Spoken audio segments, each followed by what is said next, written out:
So let me tell you why I'm disappointed. Number one, I'm disappointed that a little more of my initial splash, and again, if you go back yesterday, you can see it up here. And again, let me turn off this light and see if you can see it a little bit better. Yeah, do you see up here these red streaks? And over here a little bit, the light's not so good. We can also see it down here. That was the very first thing that I did on this painting, and you can go back and watch me do it yesterday. The very first thing I did on this painting was a big fuchsia, pink, red, purple, almost an X shape. And it was beautiful.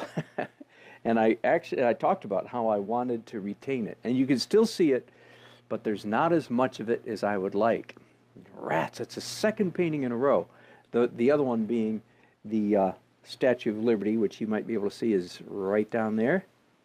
Same thing, I started that with a big counterpoint mark, and then was disappointed that not more of it showed up. So here's what I'm going to do. Same thing I did in the Statue of Liberty. I'm going to glaze it. This is the fun part about doing a day 2 on a painting. I very often, I really like to finish a painting in one day. And of course, when I'm doing live event painting, I don't have any choice. I have to finish the painting. Well, let me back up. 99% of the time, at a wedding, for instance, which you have watched me do many times, I have to finish the painting there in the reception.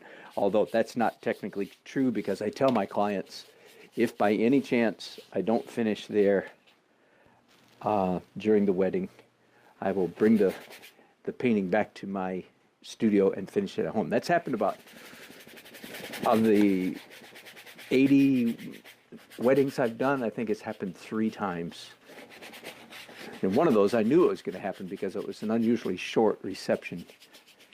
Anyway, so here we go. I'm happy to say, and again, I don't know how much of this you can actually see, but I'm happy to say that the painting looks better already. It really does. The color, you ask, I'm doing oxide red, which of course, as I say almost every time I say that, because I'm always afraid that there's going to be a student who doesn't understand what that means. Oxide red is brown. It's a brown color. It's very close to burnt sienna. It's the chemical, the name of the pigment is it's rust color. I'm assuming it's iron oxide, although I'm not sure about that.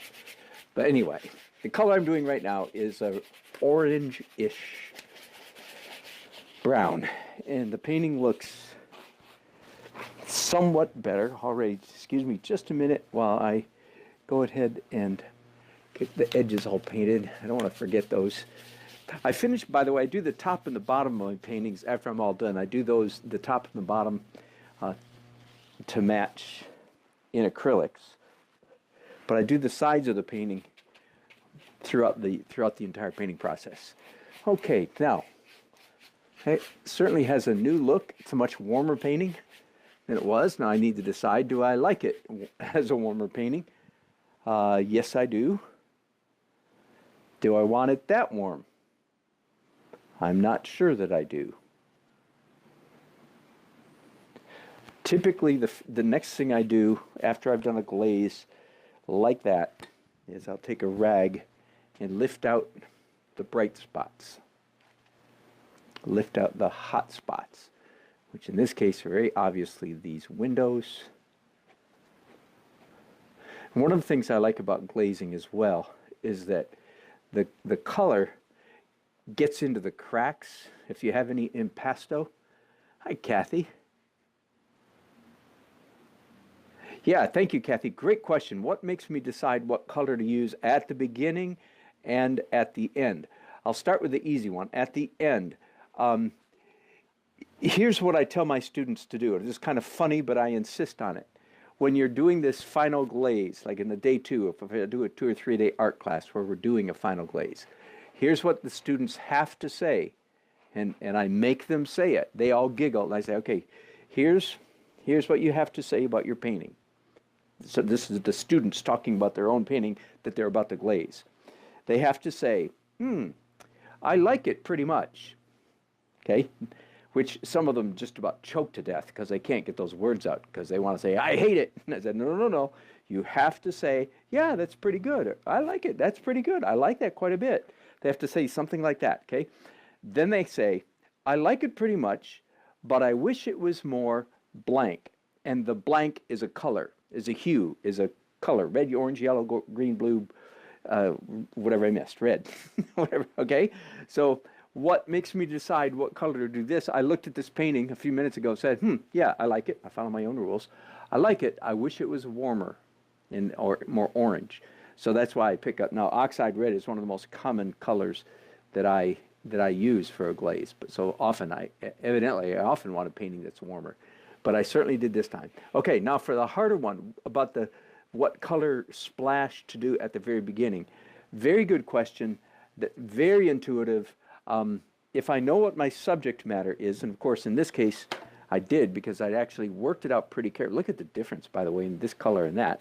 I mean, I like this, but this wasn't going this way. So anyway, here was my color, and it was red was the most opposite. So most of the time when I do that initial splash, I'm usually going for an opposite of what's already there. Not always, but most often, I would say.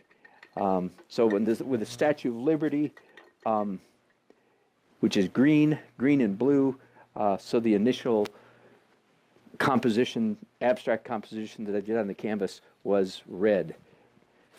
So very definitely the complementary. Okay, I'm going to continue. I'm picking up some ultraviolet blue now. So I'm thinking, I like this warm, but I'm thinking I might want a little more bluishness, cool,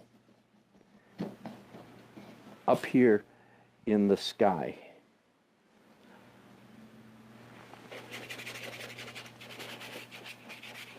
I need to get a dry brush.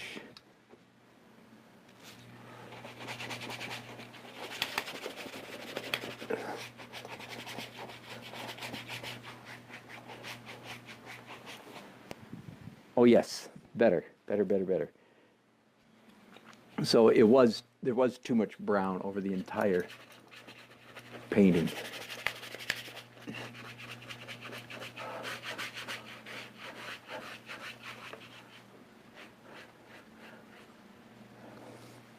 So that, again, that's better. And this might be all I do today. Now, I reserve the right, of course, to come back on Monday. I don't think I'll be painting tomorrow. Too much going on. Playing music tomorrow, by the way. It's always fun to get over on the other side of my brain. So I'll be tied up much of the day.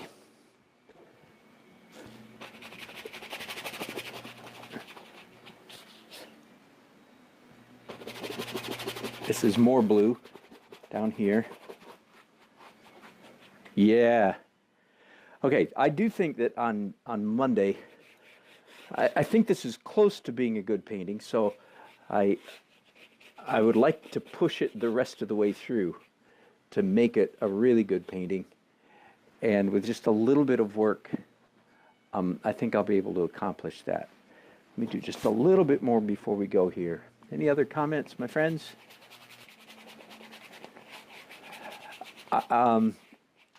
I might do something next week that I have never done in my career, ever. And that is, I might do a retake either on the Statue of Liberty, and I like how that turned out fine, but I feel like I think I can do better. And or I might do a retake on this one, Salisbury Cathedral. Again, I think I like this painting fine, but I'm saying to myself, I think I can do better. I've never in my whole career repeated a painting, like ever that I can think of. And I've done the same subject matter many times, but never, bam, bam.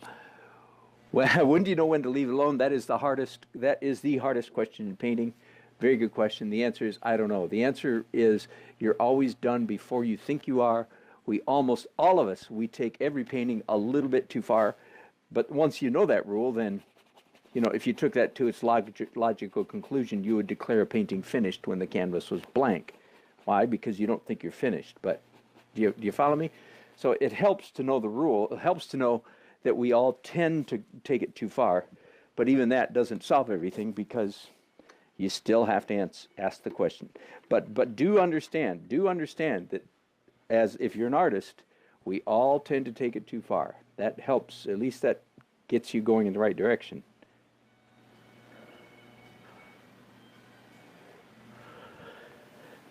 But I'm going to stop here today. Let me pick you guys up for just a second and see if I can get you a better view, or at least a different view where the glare's not so bad. Let's see what we can do. Sorry for the shakiness there.